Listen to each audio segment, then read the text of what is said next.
Hello! Welcome ulit sa aking kusina. Today, gagawa tayo ng espesyal na ulam. Ito ang lechong paksiw. Ito ang mga sumusunod na ingredients. Lechong kawali, pero ito in-oven bake ko. Lechon sauce, yung ating homemade. Liver spread. Bay leaves. Salt and pepper. Minced garlic. Chopped onions. Pork broth. Kung wala kayong pork broth, pwedeng water, pero gagamit kayo ng chicken cubes. Breadcrumbs. Cider vinegar.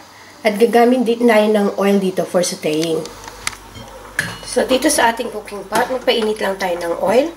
And then, igisa natin yung ating garlic.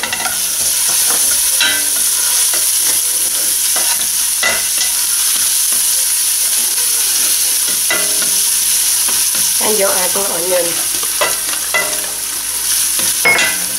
Dito lang natin siya maigi. So, ready na itong ating onion and garlic. Ilagay na natin yung ating lechong kawali. So, igisa lang natin itong maigi. Okay. So, nagisa na natin itong ating lechon.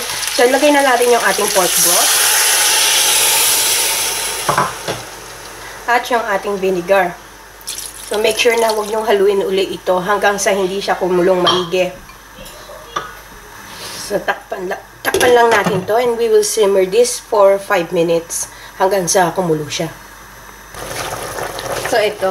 Kulong-kulo na yung ating supa. So, pwede na natin isama yung the rest of our ingredients. Yung ating sugar. Yung ating homemade lechon sauce. Kung wala kayong homemade lechon sauce, pwede nyo kayo gumamit ng yung ready-made na. Itong ating breadcrumbs. Haluin lang natin muna. Sama na natin yung ating bay leaves. Yung ating liver spread. So, kung wala naman kayong liver spread, pwede kayong gumamit ng pureed na liver. And then, sama na natin yung ating pepper and salt according to your taste. So, haluin lang natin itong maigi. So, ayan, halo na natin siyang maigi. And then, takpan lang natin ito. And we will simmer this for 10 minutes on a low heat. So, this been simmering for 10 minutes now. So, ayan, kulong-kulo na siya. So, nasa sa inyo na kung gusto nyo pa medyo palaputin or pwede na ito. So, sa akin okay na ito kasi gusto ko maraming sarsa. So, pwede na natin i-switch off to and remove from the heat. So, eto na ang ating lechong paksiw. So, sana magustuhan nyo itong recipe na ito and share it with your friends.